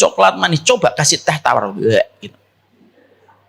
Itu anak kita. Kenapa? Karena dia terbiasa yang manis. Sama, Bu, mata kita ini kalau suka melihat yang manis-manis terus, tayangan ini, mobilnya ini, rumahnya begini, kitchen setnya harganya satu anggaran negara habis gitu. Kita akhirnya tidak siap untuk melihat yang pahit. Kita nggak nyalah-nyalahin konten, nggak, yang kita salin itu diri kita. Kenapa harus melihat itu untuk kita sebagai penuntut ilmu? Makanya musuhnya para ustadz tuh hari ini bukan hanya kebodohan, Bu. Musuhnya ustadz hari ini itu apa? Tayangan TikTok. Itu musuhnya para ustadz. Karena apa? Ngelawan narasi dari TikTok itu kadang-kadang susah. Karena ibu ngaji paling lama 1,5 jam. Ya kan, ini dari 7:30 ini udah jam 9. Paling lama ngaji itu 1,5 jam. TikTok scrolling, bisa 5 jam. Belum CO. Belum yang orange itu. Itu yang pertama. Paham di sini? Yang kedua, kenapa orang itu mudah untuk mengambil harta yang haram? Orang itu mudah ketika mereka untuk mengambil harta yang haram karena mereka tidak pernah tahu bagaimana jahatnya harta yang haram itu merusak kehidupan dia. Mengambil harta yang haram itu persis sebagaimana kita meletakkan besi, terkena hujan dan terkena panas, yang secara pelan tapi pasti akan tumbuh karatnya. Itulah harta yang haram. Orang itu kalau tidak paham bagaimana jahatnya harta yang haram itu merusak kehidupan dia, dan bisa jadi pertengkaran demi pertengkaran ibu bisa lakukan, itu disebabkan harta yang haram. Pernah nggak kita ngecek gitu ya, kenapa ya kok setengah tahun ini saya lebih banyak bertengkar? Itu bisa jadi, kata para ulama, tidaklah satu keluarga mengalami cekcok, pertengkaran, hal-hal kecil jadi masalah besar. Masalah pintu kamar tidak ditutup jadi panjang. Masalah lampu pengennya yang satu mati, yang satu terang benderang. Itu menjadi cekcok. Tidaklah perkara kecil terkadang bisa menjadi besar. Itu karena pemicunya harta haram itu memasukkan api neraka ke dalam perutnya. Lah api neraka itu selalu meniupkan permusuhan dan pertikaian. Ya. Jadi yang dinamakan harta yang haram itu selalu meniupkan pertikaian dan permusuhan karena harta haram itu datang dari setan. Mana dalilnya Ustadz kalau harta yang haram itu selalu menimbulkan pertikaian dan permusuhan? Harta haram itu selalu menimbulkan pertikaian dan permusuhan. Mari kita lihat.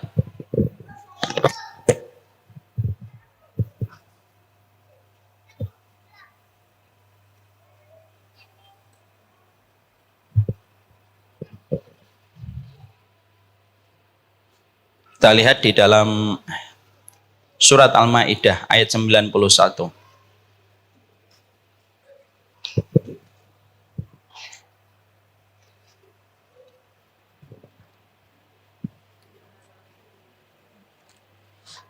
Sesungguhnya setan itu hanyalah bermaksud hendak menimbulkan permusuhan dan kebencian di antara kamu lantaran meminum khamr. Sesungguhnya setan hanyalah bermaksud hendak menimbulkan permusuhan dan kebencian di antara kamu. Menimbulkan permusuhan dan kebencian.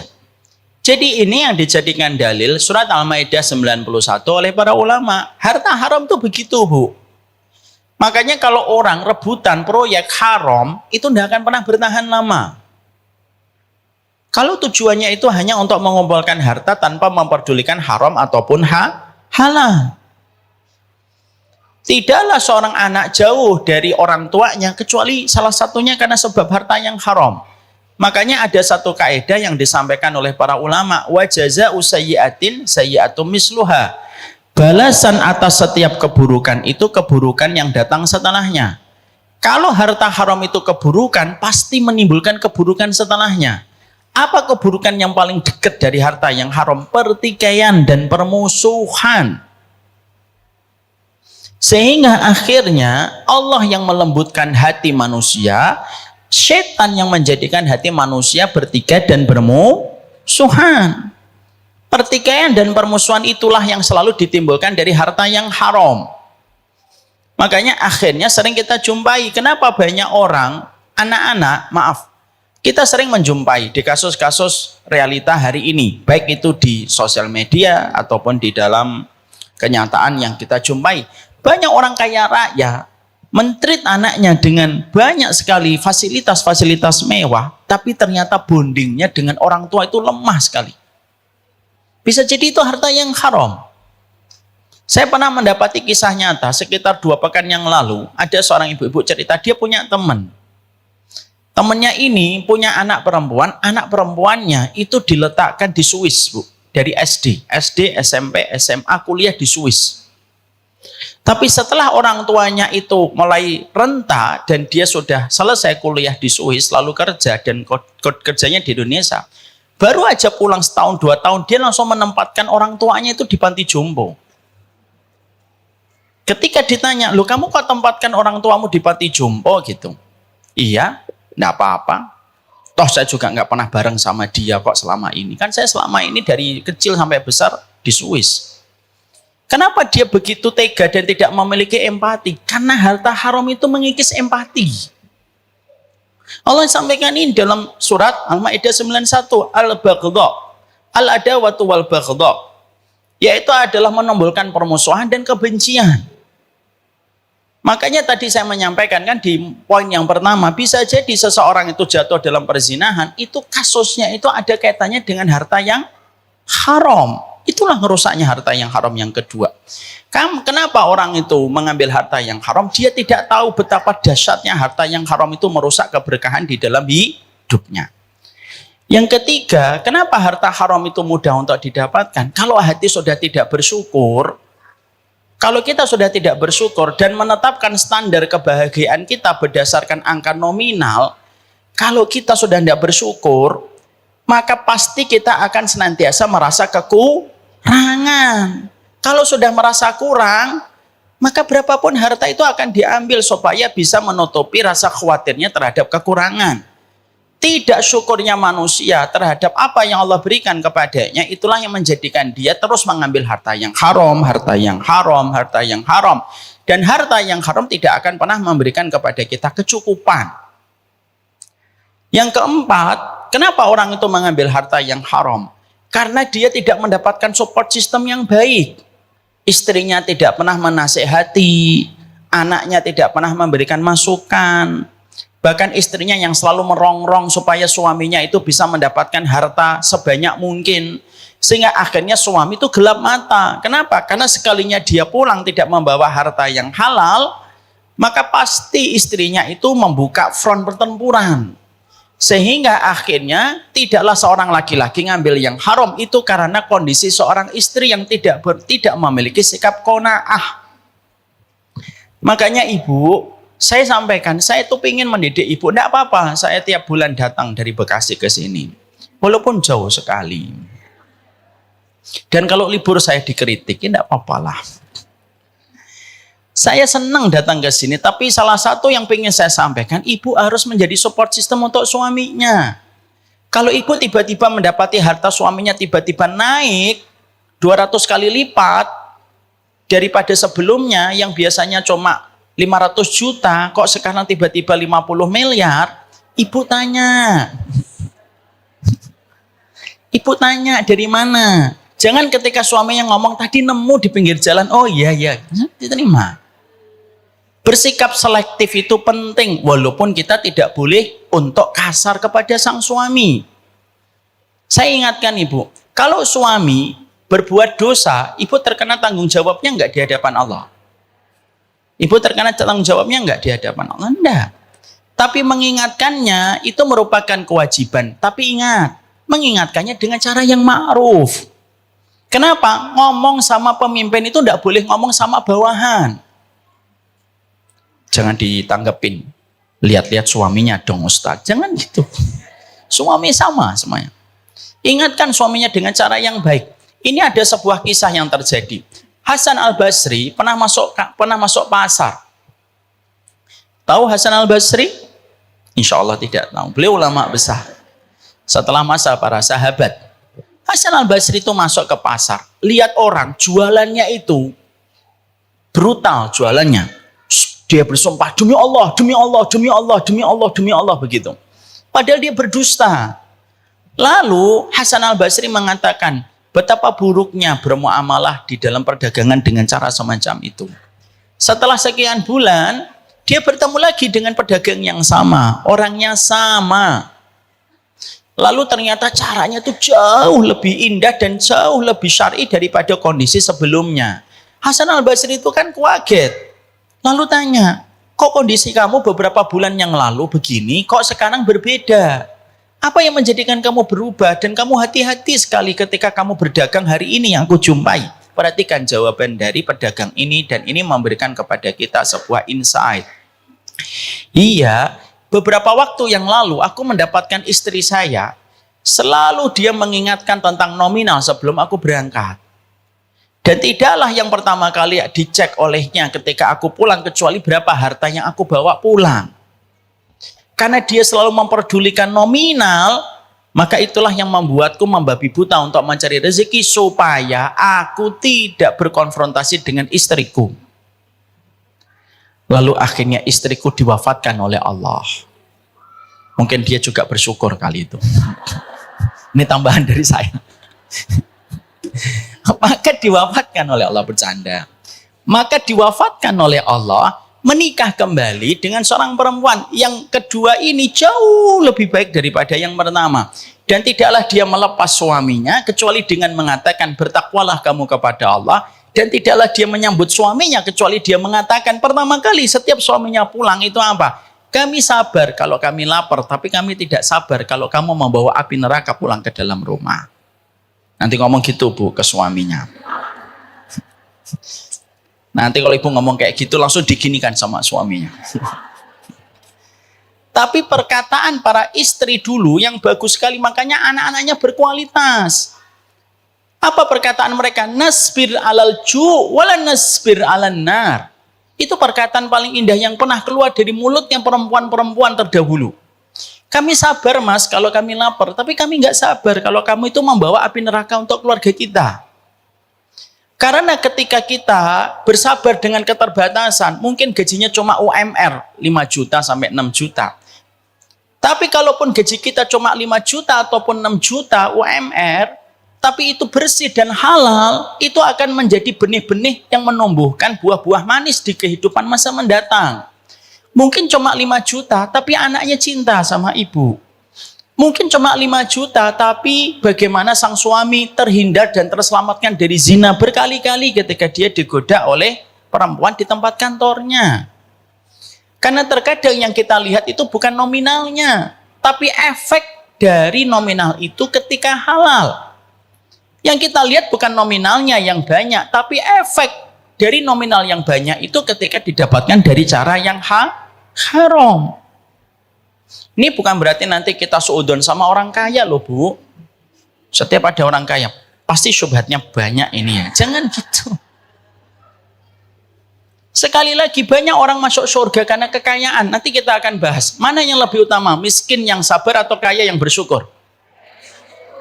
Pikir dulu kalau ditanya, jawab aja langsung. Kalau saya tanya, mana yang lebih utama? Kaya yang bersyukur, mana dalilnya? Nanti kita jawab. Tapi disitulah kita memahami poin yang keempat. Kenapa orang banyak mengambil harta yang haram? Karena sesungguhnya ketika mereka mengambil harta yang haram, karena support sistemnya itu nggak mereka peroleh. Jadilah support sistem terbaik untuk suaminya. Itu yang keempat. Yang kelima, yang terakhir. Kenapa orang itu ngambil harta yang haram? Lemah. Lemah imannya kepada kematian. Kalau orang sudah lemah imannya kepada kematian, maka dia tidak peduli. Selama dia bisa membangun istana di muka bumi, maka itu yang lebih penting daripada memikirkan kehidupannya di bawah tanah. Kita sering memikirkan kehidupan yang enak di atas tanah, tetapi lupa memikirkan kehidupan yang enak di bawah tanah. Jangan membabi buta mendapatkan dunia sampai cara yang haram. Karena ketika mati, semuanya itu hanya menjadi mimpi. Kata Umar bin Khattab, kamu nyari mati-matian, nyari dunia dengan cara yang haram, itu kayak kamu menggenggamnya di waktu kamu bermimpi. Setelah kamu mati, hartamu dari timur ke barat tidak ada satupun yang ada di telapak tangan ketika kita sudah di bawah tanah. Itu yang kita harus ingat. Makanya kematian itu nasihat si kaya. Ambil yang halal, supaya kekayaanmu tidak menjadi adab untukmu di kuburan. Kematian itu menjadi nasihat untuk si miskin. Kenapa? Semiskin-miskinnya kita di dunia tetap ada batasannya. Kalau kita ridho, maka ketika meninggal dunia kemiskinan tidak akan dibawa nanti di akhirat. Dan itulah mari kita perbaiki cara kita. Si kaya belum tentu mulia, si miskin belum tentu hina. Sebaliknya, si miskin belum tentu mulia, si kaya belum tentu hina. Itu tergantung kita. Tapi penjagaan kita sama harta itu termasuk salah satu poin yang ditekan oleh Nabi. Kalau ingin menjadi keluarga muslim yang selamat pada zaman fitnah, perhatikan masalah perputaran rezekimu, hartamu. Karena itulah yang membedakan orang yang menjadi umatnya Nabi dengan orang yang tidak menjadi umatnya Nabi. Yang membedakan antara kita iman hari akhir dengan iman kapitalisme itu beda. Makanya maaf, saya paling tidak setuju kalau banyak ustadz selalu menarasikan setiap perintahnya Allah selalu dibawa dalam konteks kekayaan. Kita ini bukan agama materialisme. Sholawat nanti biar kaya. Sodakoh biar kaya. Tahajud biar kaya. Loh terus semuanya kalau kaya, terus siapa yang jualan es kelapa? Kaya dan miskin itu fitrah kehidupan. Seakan-akan ada banyak ustadz tuh seakan-akan kalau miskin tuh hina gitu loh. Miskin tuh enggak hina kok. Selama kita memiliki keimanan. Kita itu agama yang beriman kepada hari akhir. Apa fungsinya beriman kepada hari akhir? Ya tidak mati-matian untuk membela kehidupan di dunia yang sejatinya pasti kita tinggalkan. Apalagi sekarang. Sekarang itu fenomenanya sebagaimana yang sudah disebutkan Nabi. Apa fenomenanya hari ini? Kematian mendadak, mautul faj'ah. Ada orang yang di pagi harinya masih ngusap kepala rambut istrinya, tapi 5 menit setelahnya dia meninggal dunia. Itu nyata. Ada istrinya ada sahabatnya istri saya. Punya suami, baru aja ngusap istrinya itu. Bangun, sholat subuh. Nggak sampai setengah menit, tiba-tiba suara gitu. Meninggal suaminya. Padahal setengah menit sebelumnya masih ngusap kepala istrinya. Coba bayangkan itu istri melihat pemandangan itu. Ada teman saya lagi main pingpong. Lalu tiba-tiba dadanya sakit, duduk sebentar, geletak, pingsan, dibawa ke rumah sakit, meninggal di tengah jalan. Kita itu tidak pernah tahu, tapi dengan kita mendapati peristiwa itu semakin kita yakin. Memang kehidupan kita itu 2 babak. Ngapain kita mati-matian untuk di babak pertama? Dunia itu hanyalah sebagaimana ketika kita memasukkan telunjuk kita ke lautan. Yang menempel di telunjuk kita itulah dunia. Kalau kamu dapat, ya tidak usah sombong, kan cuma setetes. Kalau kamu nggak dapat, ya nggak usah sedih, kan cuma setetes. Dan kalaupun kita akhirnya melakukan ibadah, jangan untuk ngejar kaya. Jangan ngejar kaya ibadah itu. Tahajudlah, karena kamu butuh tahajudmu itu bisa menyelamatkan kamu dari api neraka. Duhalah kalian, karena sesungguhnya sedekah kita dengan duha itu bisa mendekatkan kita dengan surga. Jangan duha karena kaya, tahajud karena kaya, sedekah karena kaya. Loh, yang tersisa untuk kehidupan akhirat itu terus apa kalau semuanya kita kejar untuk dunia semuanya? Semua itu tergantung niat. Kalau niat kita untuk dunia, ya semuanya nanti hanya untuk dunia. Maka bisa jadi kita khawatir nanti ketika di akhirat kita tanya, tahajud saya mana ya Allah? Lah tahajud kamu kan untuk kekayaan. Duha saya mana ya Allah? Lah duha kamu kan untuk kekayaan. Kejarlah akhirat dengan amalan-amalan ibadah. Pasti dunianya kita dijamin oleh Allah. Makanya kan berulang-ulang saya sering ambilkan contoh kan, ibu kalau bisa membeli Alphard, bisa membeli Ayla atau tidak? Bisa. Alphard harganya 1,2 M. Ayla itu harganya cuma 200 M. Apalagi yang mobil listrik, 170 juta. Tapi orang yang membeli Ayla bisa nggak membeli mobil Alphard? Belum tentu. Surga kita itu kayak Alphard. Ayla itu kayak dunianya kita. Kejarlah yang paling tinggi dulu, pasti dunianya diberesin oleh Allah. Semua itu tergantung niat, dan Allah berinteraksi kita dengan niat. Jangan mati-matian untuk dunia yang sejatinya pasti kita tinggalkan. Kata Umar bin Khattab, kamu ngejar dunia siang, pagi, dan malam, ketika mati, itu sebagaimana kamu itu bermimpi. Dan mimpi itu tidak lagi membekas di akhirat. Apakah orang, pernah ditanyakan ke ulama, apakah orang itu nanti ingat berapa rekening yang dia tinggalkan ketika sudah mati? Tidak ingat, dia cuma ingat dulu dia lapang hartanya. Tapi dia tidak akan ingat tasnya apa aja, mobilnya apa aja, sertifikatnya berapa, itu tidak akan ingat. Yang pasti dia ingat itu yang paling penting kalau sudah mati. Apa yang paling penting? Amal solihnya, itu yang paling dia ingat pertama kali. Kalau kita di dunia sekarang kan enggak, kebalikan. Yang paling kita ingat berapa? Rekeningnya, mutasinya, kredit dan debitnya. Tapi amal kita sering lupa. Nanti ketika orang itu mati, yang paling diingat itu amal solihnya yang kurang di mana saja.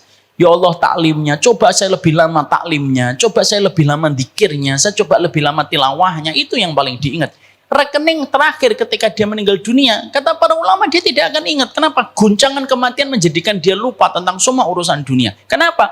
Dia sibuk memikirkan yang paling penting. Orang itu kalau berhadapan dengan sesuatu yang paling menegangkan, yang paling dia ingat itu ya tentang dirinya sendiri. Contoh, ada orang naik mobil mau tabrakan. Jarak antara mobilnya dengan mobil yang paling depan itu tinggal sejarak setengah detik. Maka ketika akan tabrakan dan terjadi benturan, yang diingat oleh orang ketika dia mengetahui kondisi itu, yang diingat siapa? Dirinya atau orang lain? Dirinya sendiri. Dia nggak ingat handphonenya merek apa. Dia nggak ingat rumahnya sertifikat luasnya berapa. Nggak ingat.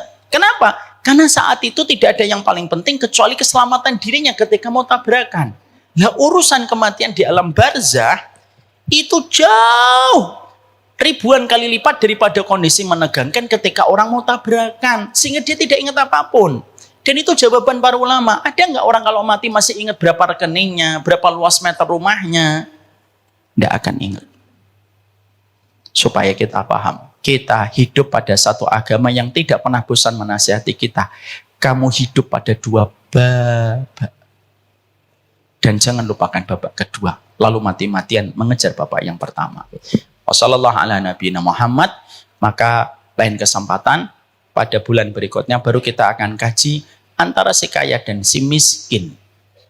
Mana yang lebih utama? Si miskin yang bersyukur atau si kaya yang bersyukur atau si miskin yang bersabar? Tapi sebelum saya sampaikan itu nanti pada materi kita 1 bulan mendatang, saya cuma sampaikan, Ibu tahu dan Bapak tahu apa seburuk-buruk istidraj? Istidraj itu kan kita paham. Seburuk-buruk istidraj adalah orang ketika miskinnya tidak menjadikan dia taat. Seburuk-buruknya istidraj. Barakallahu fikum, ini yang dapat saya sampaikan. Semoga Allah memberkahi kita. Saya pada kesempatan hari ini mungkin tidak membuka pertanyaan dulu. Semoga Allah